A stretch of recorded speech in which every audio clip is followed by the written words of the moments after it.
दिल्ली में Indira Gandhi international airport के बाद देश का दूसरा अंतर्राष्ट्रीय हवाई अड्डा यूपी के जेवर में स्थापित किया गया है। पीएम द्वारा उद्घाटन किए जाने के तुरंत बाद ही हरियाणा से राज्यसभा सांसद दीपेंद्र हुड्डा का एक ट्वीट सोशल मीडिया पर तेजी से वायरल होने लगता है। ट्वीट में दीपेंद्र हुड्डा का दर्द देखा जा सकता है। सांसद लिखते हैं कि अगर मौजूदा हरियाणा सरकार प्रदेश के भविष्य के प्रति जरा भी दृष्टि रखती तो आज पीएम महम में होते। वह हुड्डा सरकार द्वारा प्रस्तावित यूपीए द्वारा अनुमोदित महम अंतर्राष्ट्रीय एयरपोर्ट का उद्घाटन कर रहे होते। महम समेत पूरा हरियाणा आज उत्सव मना रहा होता। इतना ही नहीं, दीपेंद्र हुड्डा ने इस ट्वीट के साथ लोकसभा का अपना पुराना वीडियो भी पोस्ट किया है जो साल 2017 की है, जिसमें वो लोकसभा सांसद रहते हुए नाराजगी जाहिर करते हुए कह रहे हैं कि उन्होंने तत्कालीन प्रधानमंत्री डॉक्टर मनमोहन सिंह से मिलकर अथक प्रयासों के बाद एयरपोर्ट इंफ्रास्ट्रक्चर पॉलिसी 1997 में 150 किलोमीटर में दूसरे हवाई अड्डे का प्रावधान कराकर इसके बनने का रास्ता साफ कराया था और हरियाणा में एयरपोर्ट को मंजूरी दिलवाई थी। मैम अध्यक्ष महोदय, आपके माध्यम से मैं सरकार का ध्यान हमारी राष्ट्रीय राजधानी क्षेत्र दिल्ली एनसीआर में IGI airport Indira Gandhi international airport के समकक्ष स्थापित होने वाले दूसरे एयरपोर्ट की तरफ दिलाना चाहूंगा। दुनिया के तमाम महानगरों में न्यूयॉर्क से लेकर टोक्यो तक कई एयरपोर्ट उनके इर्द गिर्द हैं। इसी बात को देखते हुए एयर ट्रैफिक बढ़ते हुए एयर ट्रैफिक को देखते हुए 16 दिसंबर 2009 में कांग्रेस पार्टी की हुड्डा सरकार ने हरियाणा में मिनिस्ट्री ऑफ सिविल एविएशन में एक दूसरे एयरपोर्ट को स्थापित करने का प्रस्ताव केंद्र सरकार को दिया था। 23 जून 2010 को inspection of sites in Haryana pre feasibility study की गई थी जो हरी झंडी उसमें मिली थी, मगर ये कहा गया था कि नियम है एयरपोर्ट इंफ्रास्ट्रक्चर पॉलिसी 1997 में कि 150 किलोमीटर तक कोई एयरपोर्ट नहीं स्थापित किया जा सकता।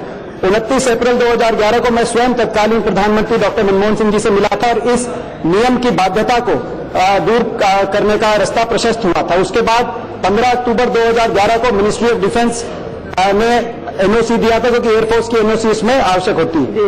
अप्रैल 2012 में एयरपोर्ट अथॉरिटी ऑफ इंडिया ने फिजिबिलिटी स्टडी ग्रुप की स्थापना की थी, जिसकी रिपोर्ट नवंबर 2013 में आई थी, जिसमें महम में जो 7 जिलों के मध्य में पड़ता हरियाणा में उसमें एक एयरपोर्ट की स्थापना करने का प्रस्ताव था। 2016-17 तक इस एयरपोर्ट को इंटरनेशनल कार्गो एयरपोर्ट और 2018 से इसको फुल सर्विस सारे ऑपरेशन से इंटरनेशनल एयरपोर्ट स्थापित करने का प्रस्ताव मिनिस्ट्री ऑफ सिविल एविएशन को दिया गया था। फिजिबिलिटी स्टडी में जनवरी 2014 में मिनिस्ट्री ऑफ सिविल एविएशन ने इसको रिपोर्ट को अपनाकर इसकी हरी झंडी दी थी, मगर अभी पीछे उत्तर प्रदेश में भारतीय जनता पार्टी की बड़ी जीत हुई। उसके बाद हमने देखा कैबिनेट की एक मीटिंग हुई भारतीय सरकार की और कैबिनेट में 15 से 20 हजार करोड़ के इस बड़े एयरपोर्ट की स्थापना करने के प्रश्न पे एक नोएडा के समीप एक जेवर के अंदर इस एनसीआर के दूसरे एयरपोर्ट को स्थापित करने की घोषणा कर दी गई, मंजूरी दी गई। मैं आपके माध्यम से कहना चाहता हूं, हमें उत्तर प्रदेश से कोई लड़ाई नहीं,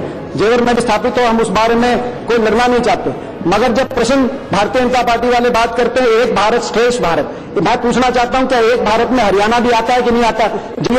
जब सारी मंजूरियां मिल गई थी तो अंतिम समय में उत्तर प्रदेश में स्थापित किया जाए। मैं कहना चाहता हूं कि उत्तर प्रदेश में भी हो, मगर ये जो सारी मंजूरियां मिल गई थी महम क्षेत्र में भी स्थापित हो और इसके साथ साथ हरियाणा में 2 और एयरपोर्ट मंजूर शुदा है, हिसार और करनाल। इन दोनों एयरपोर्ट्स पे भी कोई कार्य नहीं है। हरियाणा अकेला एक राज्य है मैडम जिसमें एक भी एयरपोर्ट नहीं है।